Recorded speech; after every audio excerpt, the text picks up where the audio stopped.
안녕하세요.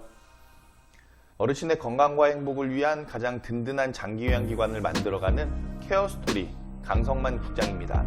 감염, 욕창, 낙상, 탈수, 배변, 관절 구축, 치매, 노인학대 등은 수급자 어르신께서 주로 생활하시는 공간인 가정 내 그리고 장기요양기관 내에서 안전하고 안정적인 생활을 저해하는 주요한 요인이 됩니다. 특히 주간 또는 야간에 한정된 시간 동안 어르신을 보호하는 재가기관의 특성상 수급자 어르신의 안전하고도 안정적인 생활 유지를 위해서는 수급자 어르신 또는 보호자분들을 대상으로 하는 안전관리 교육이 반드시 필요합니다.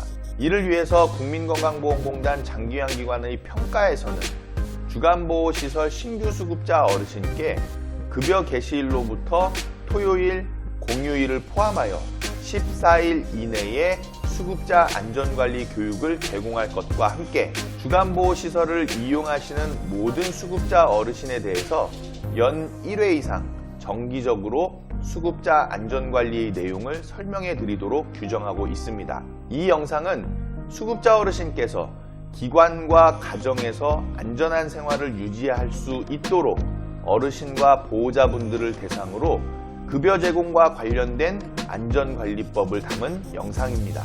영상에서 안내해드리는 감염, 욕창, 낙상, 탈수, 배변, 관절 구축, 치매, 노인학대에 관한 내용들을 반드시 숙지하셔서 어르신께서 항상 건강하고 행복한 생활을 유지하실 수 있도록 함께 노력해 주시기를 당부드리겠습니다.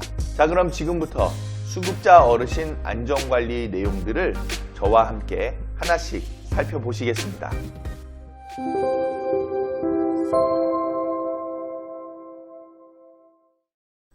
자, 먼저 수급자 어르신에 대한 안전관리법을 얘기할 때에 지금 시점에 있어서 빼놓지 말고 꼭 다루어야 할 부분이 바로 코로나19 감염 예방에 대한 부분이죠. 65세 이상의 만성질환자는 코로나19 바이러스에 대한 고위험군에 속합니다. 즉 주간보호시설을 이용하고 계신 또 방문요양이나 이런 재가기관을 이용하고 계신 어르신들은 65세 이상자가 대부분이고요. 그리고 노인성 질병, 만성질환자이기 때문에 고위험군에 속합니다. 그에 따라서 여러분들께서는 코로나19 행동 수칙을 숙지하셔서 감염 예방을 위해서 노력해 주셔야만 되겠습니다. 자, 먼저 코로나19 예방 수칙을 보시면은 제일 중요한 사안이죠. 손 씻기입니다. 흐르는 물에 비누로 꼼꼼히 손을 자주 씻어 주셔야만 되겠죠. 그리고 기침이나 재채기를 할 때는 옷소매로 입과 코를 가리고 해 주셔야지만이 비말이 전파되지 않아서 감염을 예방할 수 있습니다.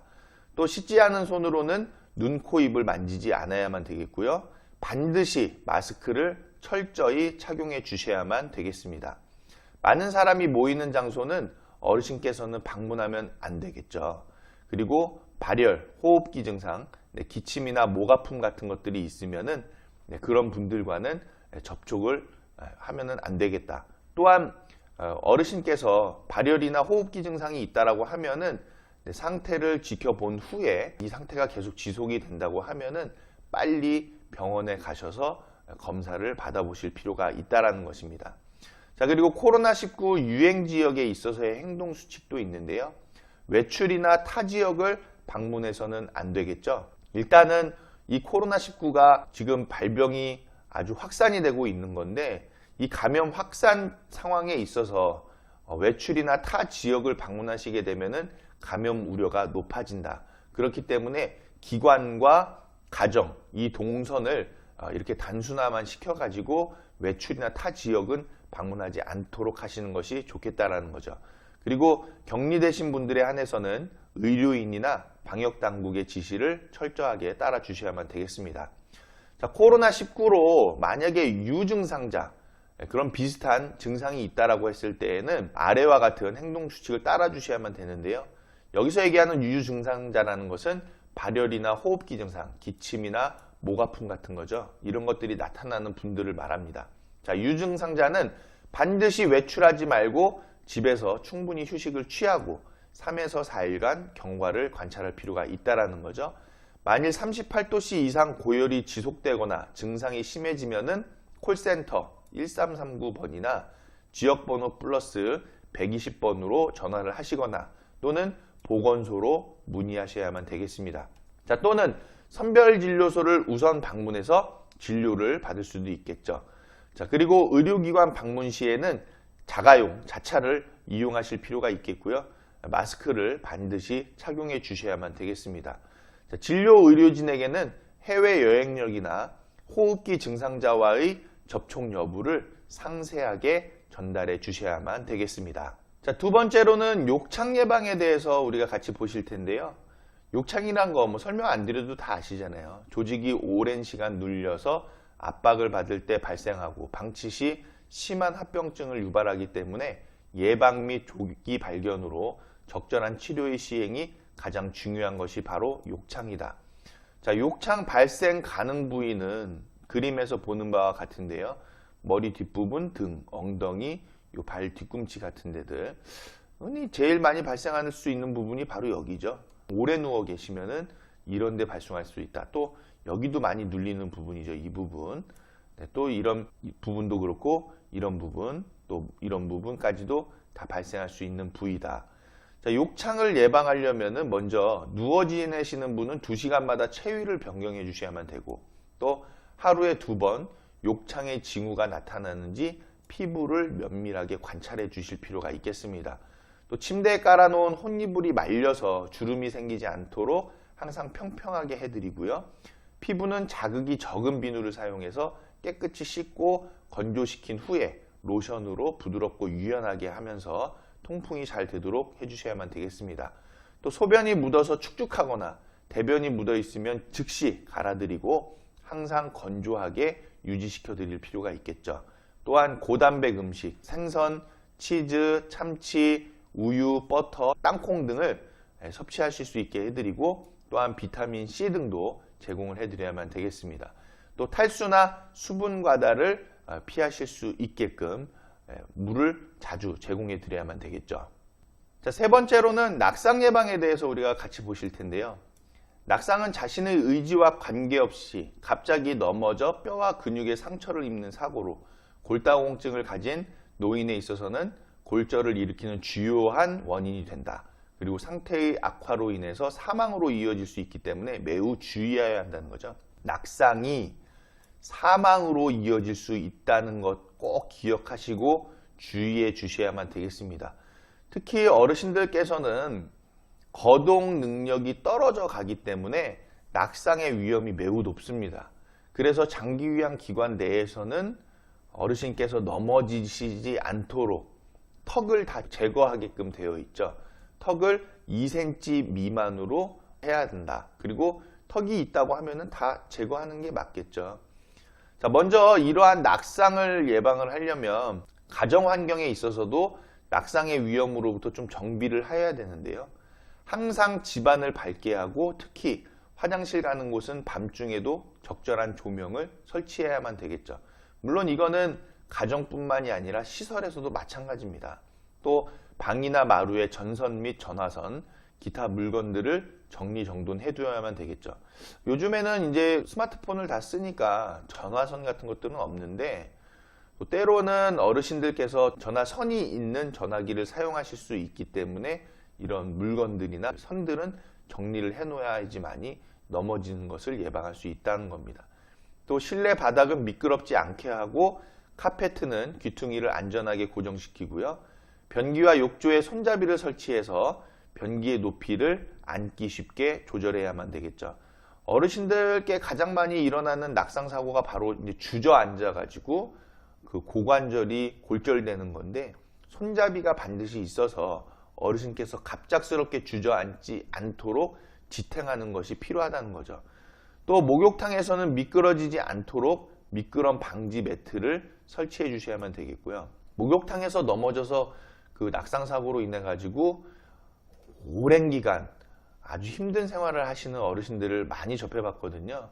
그런 어르신들 시설에서도 마찬가지고 가정에서도 그렇고 화장실에서 넘어져서 세면기에 머리를 부딪힌다든지 또는 팔이 골절된다든지 이런 사고들이 자주 일어날 수 있습니다. 그렇기 때문에 목욕탕이나 화장실에는 미끄럼 방지 매트를 꼭 설치해 주셔야만 한다.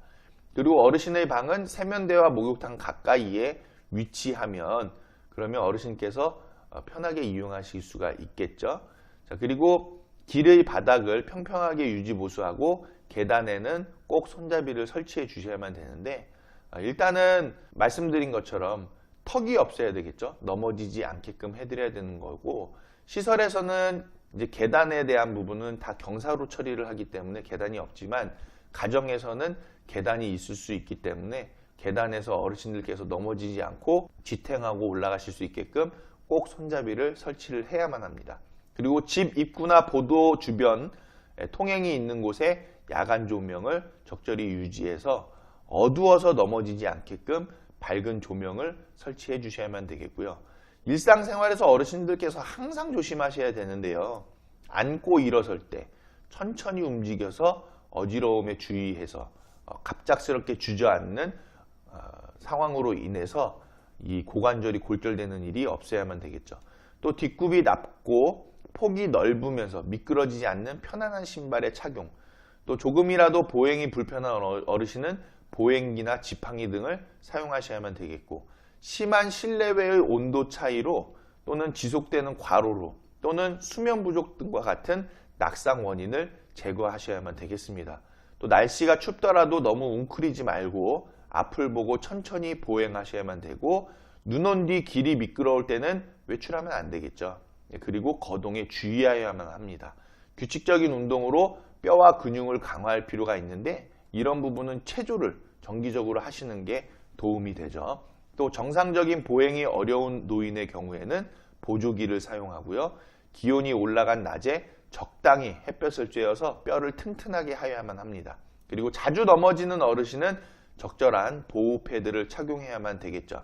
자, 이런 것들은 일상생활인데 시설에서는 어르신께서 낙상하지 않도록 이동 도움이 필요하신 거동이 어려운 어르신들께는 상시적으로 이동 도움을 제공해 드리고 있기 때문에 기관에서 안전한 보호를 받으실 수도 있습니다. 자, 또한 나이가 들면 몸 안의 수분이 줄고 갈증을 느끼는 정도도 덜하기 때문에 탈수로 인한 건강 상태가 악화될 수 있음에도 주의해 주셔야만 되겠죠. 탈수의 증상은 어딘지 모르게 원기가 없고 소변의 양이 줄거나 짙은 소변을 보거나 소변 보는 횟수가 줄었을 때, 또 입술과 혀 등 입안이 건조하거나 침이 끈끈하고 말하기가 힘든 때, 피부가 탄력성이 없고 까칠까칠하거나 식욕부진이 계속될 때, 원인 모를 미열이 이어지거나 두통, 현기증, 구역질이 느껴질 때, 그리고 목의 갈증이 느껴지거나 의식이 혼미하여져서 평소와 달리 행동할 때가 바로 탈수의 증상입니다. 이러한 탈수를 예방하기 위해서는 항상 탈수 증상을 관찰하고요. 특히 열이 있거나 설사가 계속될 때는 더욱 주의해야만 되겠습니다. 수분 식사의 섭취량 및 배설량을 항상 관찰하고 필요시 기록하셔야만 되겠고요. 실내 온도 및 습도는 정상으로 유지하고 짠 음식의 섭취는 가급적 피하셔야만 되겠죠. 과일 섭취 및 수분 섭취를 자주 하시고요. 필요시 언제든지 물을 마실 수 있도록 몸 가까이 준비해 두시면 좋겠습니다. 야간에 소변 보는 것이 귀찮아서 의식적으로 수분을 섭취하지 않는 어르신도 있기 때문에 저녁 식사 전까지는 되도록 조금 많이 수분을 섭취하실 수 있도록 안내해 드리고요. 목욕 후나 운동 후 땀이 많은 계절에는 수분을 충분히 섭취하실 수 있도록 제공해 주셔야만 되겠습니다. 자, 다섯 번째로는 배변 도움인데요. 변은 우리 몸의 건강 상태를 나타내는 가장 중요한 지표죠. 그래서 식습관을 비롯한 생활 습관을 통해서 숙변하실 수 있도록 생활화하여야만 되겠습니다. 배변 도움을 위한 관리는요. 섬유소가 많이 들어있는 음식물을 섭취해야만 되겠죠. 생과일, 조리된 과일, 녹색 채소, 생채소, 곡물 등이 되겠고요. 수분을 많이 섭취하셔야 되겠죠. 이른 아침에 찬물, 냉우유, 커피, 홍차 등은 직장 반사를 자극해서 배변에 도움이 된다. 하루 2에서 3리터 정도의 수분을 나누어서 분복하는 것이 좋다는 거죠. 그리고 규칙적인 운동과 변이를 느낄 때에는 즉시 화장실에 가셔야만 되고 배변 시에는 충분한 시간이 필요하고요. 개인의 프라이버시를 유지시켜 드릴 수 있게끔 해야만 되겠습니다. 그리고 배변 시 웅크리는 자세는 복압을 높여서 도움이 된다는 거 알아두시면 좋겠고, 변비 유발 식품과 그리고 장내 가스 발생 식품의 섭취를 피해야만 되겠죠. 변비를 유발시키는 음식은 살코기, 치즈, 계란 등이 되고, 장내 가스를 발생시키는 식품은 양파, 콩, 양배추, 맥주 등이 되겠습니다. 그리고 복부 마사지를 자주 제공해 드리면은 어르신 배변에도 도움이 되겠고요. 지속되는 변비는 의사와 상의해서 하제, 좌약, 관장 등을 시행할 수 있어야만 되겠습니다. 수급자 어르신이 오랫동안 움직이지 않으면 골격근의 수축력 감소 등으로 인해서 관절구축 증상이 생기는데요.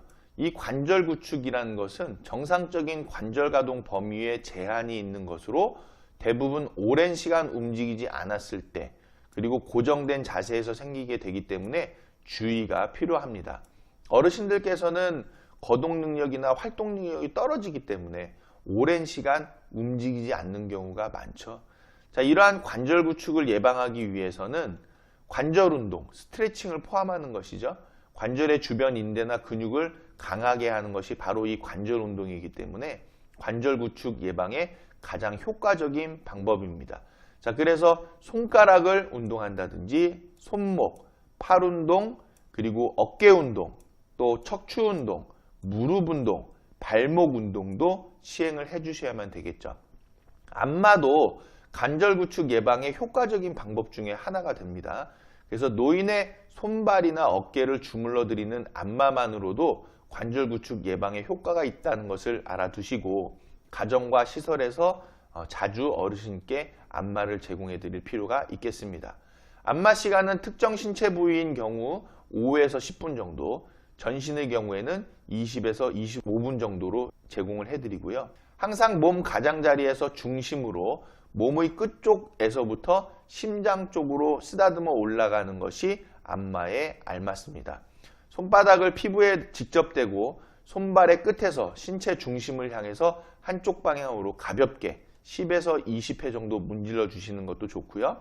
엄지 또는 세 번째 손가락으로 근육을 누르고 원형 또는 나선형 모양으로 주무르면 좋겠습니다. 이때 한 곳을 2에서 3회 정도 주무르는 것이 적당하다는 거죠. 그리고 가볍게 주먹을 쥐고 새끼손가락 방향으로 두드리거나 전체 손바닥을 사용해서 가볍게 두드리는 것도 안마로서 적당하겠습니다. 자, 치매는요, 나이와 가족력, 그리고 고혈압이나 당뇨병 같은 질병 등으로 인해서 발생할 수도 있고요. 우울증 또는 의식을 잃을 정도로 머리를 다치거나 반복적으로 계속 충격을 받은 외상의 경우에도 보통 사람보다 치매 발병 가능성이 높아지게 되기 때문에 치매가 발생하지 않도록 항상 치매 예방에 주의를 기해 주셔야만 되겠습니다. 자, 치매를 예방하기 위해서는 매일 신문을 보거나 독서하는 방법이 좋다는 거죠. 또 가족들과 함께 퍼즐 게임을 즐겨본다든지 또는 치매 예방 게임 같은 거. 그래서 규칙에 따라서 머리를 써야 하는 게임일수록 치매 예방에 효과적이라는 거예요. 퍼즐 맞추기, 포커, 체스, 장기, 바둑, 오목 등 같은 것들이 좋은 게임이 되겠고요. 어르신께서 이런 것까지 하시기에는 어렵다고 하면은 기관에서 제공해 드리는 치매 예방 프로그램에 적극적으로 참여하시는 것이 좋겠습니다. 또 집에 있는 것보다 밖에 나가서 동호회 활동이나 사교 활동을 하고 운동을 하는 것이 좋고, 영양소를 골고루 섭취해서 영양결핍 상태가 되지 않도록 하는 것이 좋습니다. 그런데 집 밖에 나가서 동호회 활동하기는 어르신들께서 어렵죠. 그렇기 때문에 주간보호시설에 나오셔서 거기서 사교 활동도 하시고 운동도 하시고, 그리고 골고루 영양 섭취까지도 다 하셔가지고 치매를 예방하시고 치매가 더 이상 진전되지 않게끔 하시는 것이 좋겠습니다. 또 충분한 정도의 잠을 자는 것도 매우 중요하고요. 고혈압을 치료하는 것, 그리고 담배를 끊고 각종 성인병을 예방하기 위한 노력도 해주셔야만 되겠습니다. 또한 주기적인 운동을 통해서 비만을 예방하는 것도 치매 예방에 도움이 된다는 거죠. 치매 예방에 좋은 음식으로서는 두뇌 활동에 도움이 되는 불포화 지방산인 오메가3를 섭취하는 것이 좋은데, 이는 시중에 판매되는 캡슐 형태로 섭취할 수 있고요. 혹은 등푸른 생선을 섭취함으로써 얻을 수 있다는 거죠. 또한 통곡물과 녹색 잎채소는 치매를 예방하는 데 도움이 됩니다. 통곡물은 적어도 하루 3번 정도 식단에 넣는 것이 좋고요. 초록 잎채소는 주로 케일과 시금치, 브로콜리 등의 채소가 되겠다는 거죠. 특히 호두에는 불포화 지방산과 섬유질 및 황산화 성분이 충분하게 들어있고요. 일주일에 5회 정도 견과류를 챙겨 먹는 것이 치매를 예방하는 데 도움이 되겠습니다. 자, 마지막으로 노인학대 예방에 대해서 설명을 해드리면서 교육을 마치려고 하는데요.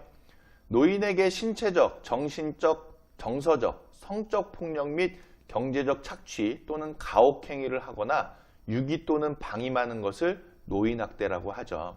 여러분들께서는 만약에 노인학대가 발생하고 있는 것을 목격하셨거나 알고 계신다면 노인학대 신고전화 1577-1389번, 노인보호 전문기관 1577-1389번으로 신고해 주시거나 국번 없이 110번으로 신고해 주셔도 되겠습니다. 자, 우리가 노인학대를 신고하기 위해서는 먼저 노인학대의 유형에 대해서 알아두셔야 되겠죠. 어르신께 힘이나 도구를 이용해서 폭행을 가하는 신체적 학대, 그리고 어르신께 비난, 모욕, 위협 등의 비언어적 행위를 통해서 어르신께 정서적으로 고통을 유발시키는 바로 정서적 학대, 또 노인을 무시하거나 대화를 단절하거나 의사결정 등 의미 있는 일에서 배제시키는 것도 정서적 학대에 포함이 된다는 거죠. 그리고 어르신께 성적 수치심을 유발시키거나 성폭력, 또 강제적으로 하는 모든 성적 행위에 해당하는 성적 학대, 요즘 또 많이 일어나는 경제적 학대 문제죠. 어르신의 의사에 반해서 재산 또는 권리를 빼앗아가는 행위가 바로 경제적 학대이다. 자, 또한 부양 의무자로서 책임이나 의무를 거부, 불이행 혹은 포기해서 노인의 의식주 및 의료를 적절하게 제공하지 않는 방임의 행위, 필요한 생활비라든지 병원비 및 치료, 의식주를 제공하지 않는 거죠. 어르신 그냥 방치해버리는 것이 방임이다. 그리고 보호자 또는 부양 의무자가 어르신을 그냥 버리는 행위에 해당하는 유기까지 노인 학대의 유형에 속합니다. 일단 이 영상을 보시는 어르신과 또 보호자 여러분, 노인 학대는 가정에서 많이 일어난다라고 통계에 나와 있죠. 또한 가정에서 자녀가 노인 학대를 많이 한다는 겁니다. 그 중에서도 아들의 비중이 상당히 높다는 거고요. 요즘에는 장기요양 기관에서의 노인 학대도 상당히 늘어나고 있는 추세라는 거 여러분들께서 꼭 심각하게 생각하시고, 혹시라도 노인 학대가 벌어지고 있는 정황이 느껴진다든지 또는 노인 학대의 사실을 알고 계시다면 주저하지 마시고 1577-1389번, 1577-1389번, 국번 없이 110번으로 신고해 주시기를 당부드리겠습니다. 자, 여기까지 해서 수급자 어르신 안전관리의 내용들을 모두 살펴보았는데요. 어르신의 가정과 장기요양기관에서 감염, 욕창, 낙상, 탈수, 배변, 관절 구축, 치매, 노인학대를 예방하여 어르신께서 항상 건강하고 행복한 생활을 유지하실 수 있도록 우리 함께 힘과 뜻을 모아주시기를 부탁드리면서 여기서 교육 영상을 마치겠습니다. 시청해 주셔서 대단히 감사합니다.